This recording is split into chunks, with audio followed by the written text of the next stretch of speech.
Dreamers Welcome Podcast. Dreamers Welcome Podcast. Ladies and gentlemen, Happy New Year's. Happy New Year's. I go by CEO PESO. Always blessed and always highly favored.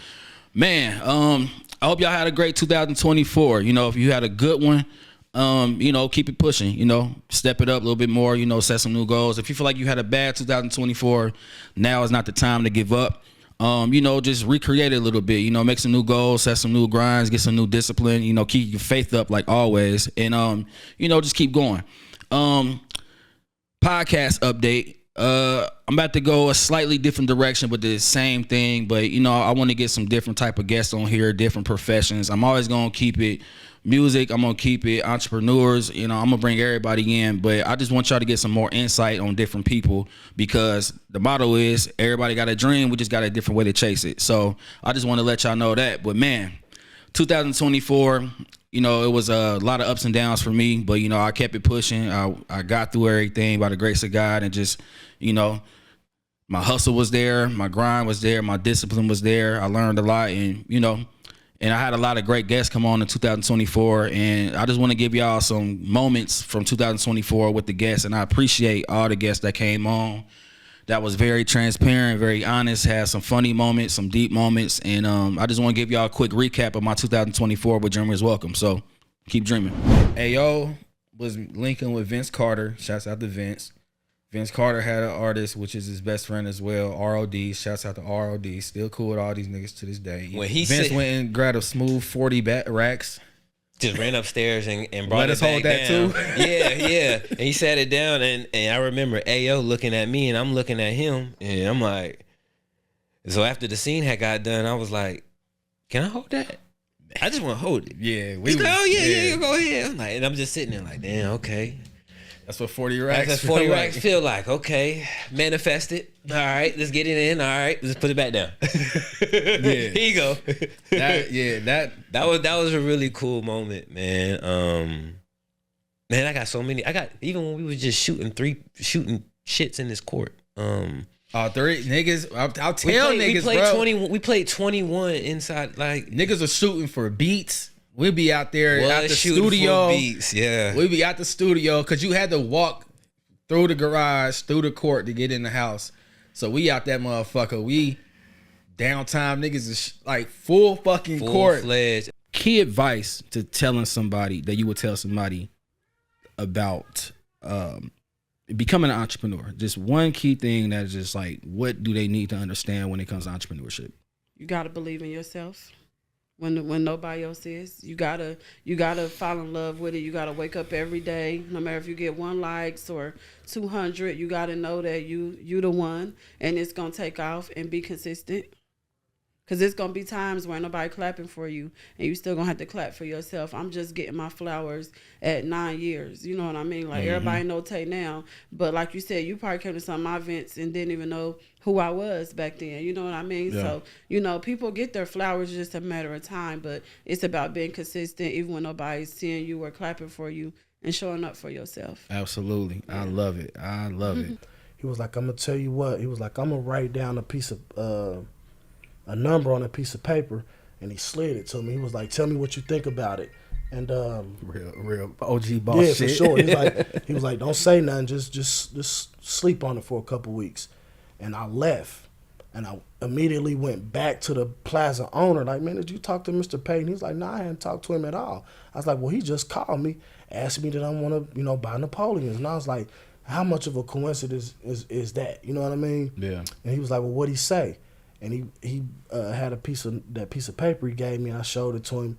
He was like, well, just counter offer him this and this, that, and the third. And I was like, well, I'm about to go get the money now, because now my wheels is turning. I'm about to go get the money now. And he was like, nah, don't do that. Just wait. Like, I'm like, what if somebody bring the money and get it before me? He was like, if he reached out to you, he wants you to get it. You know what I mean? So now my wheels is turning, and about a week later, Mr. Payton called me like, man, come up and come see me. And I went to go see him, and he was just like, man, I'm ready to get out right now. What you think about that number I gave you? And I was like, it's cool. We can work on that. He was like, basically, like, disregard that. You can have this place. What? Among the letters, there was a list of Crip sets and founders on each set indicated Chaos Loke, ECC, aka M.A. Brooks, as the founder of the Crip set in Lebanon Correctional Facility in 2015. There is also a list of 15 points of order setting the rules. Oh, here we go. For the set, which include rules like no set tripping, always willing to die for your Crip colors, and finally, Crip or die. In addiction, because somebody be fucking over here overdosing blue, and I'm like, okay, I need that. Like, where'd they get that shit? That's what I want to find. God it's damn. fucked up. Somebody be over here fucking ODing on the floor, and I'm gonna look in their pockets, see if they got any left, because that's the shit. You've done that? Absolutely. So just like, hold on, it's not funny. It's just like It's fucked fucking up. crazy. It's not just her. That's a fucked whole. up. That's I a know. whole So it's just like, damn, culture thing. Yeah. Yeah. that shit hitting them. I need what they got. Yeah. Yeah. Because I know that I can just do less, so that I can get the higher. Yeah, I can try to justify it. Like, if I yeah, I just ain't do it- if I gonna go just as do it- crazy as they went. Yeah. Yeah, but I can get higher because that shit's killing them. So it's good shit. 22 for me, man. And I just, like I said, I was in college at the time. To me, that was so far fetched coming from Dayton. I got to move to Orlando, so I was in a whole different mind state. But probably, yeah, about 21 is when that shit started. I was just I don't know. I can't really say I had too much like trauma or like situations going on. You know, my upbringing, I don't know how different it is from yours, but I just know I was rebellious as fuck. Like I know I'm like that too. like I was going Defiant, rebellious. So yeah. Yeah, like it was about any means to get to where I'm at now. You know what I mean? So I didn't give a fuck, bro. I was black sheep. I don't care. I'm gonna make the shit work regardless. Like, so how the fuck? So what was the all right? You can go to classes, but you banned from the dorms. So Think about that. And I'm 4 hours away. yeah, from that's all. So what was your next to do of like, man, this shit is getting out of fucking hand? I was fighting for my life because I had a little female up there. I had access to a studio up there. Yeah. I knew niggas that knew Fat Al and Chip the Ripper. It was like I was feeling like I'm close with this shit. Yeah, and that was when it came down and all that Yeah. shit. Cleveland was going up. So I'm in a huckabuck. Like I really don't want to go home, but I need to go home. Yeah. You feel me? So tough decision. And on top of this, I'm going to jail. Like I went to jail with my whole refund check in my pocket. Oh god. They ain't take it, but they didn't let me buy myself out with it. Right. I go to jail with my whole refund check in my pocket. I end up thinking I got a female pregnant, got to pay for a little situation. Then I end up losing my spot. I'm homeless for real. I keep getting jammed up every time I hear the police and I'm in a dorm. Nigga, I gotta run. Yeah. My face on the walls, nigga. You see him call like I'm for weed, bro. That's deep. The location that they chose over here, do you think that it is like, because obviously across the bridge you got downtown and heading towards all of that, everything they doing down there, but on this side, do you think that it is something that the city on this side is appreciating to come and indulge in and everything like that? I think yeah. Go for it. I was Yeah. gonna say, I think the more and more that people find out about it, because you have a lot of people who, for like at least a year and a half, didn't know about that we even existed or that we were here. So I think the more and more that we grow and people find out about us, the more we get our trucks out and venture out and, you know what I mean, direct people here, drive people here. I think that it's getting busier and busier and it's starting to become, you know, a consistent thing. Okay. Versus it being certain nights that it's, you know. Yeah. All right, so I gotta ask this thing, man.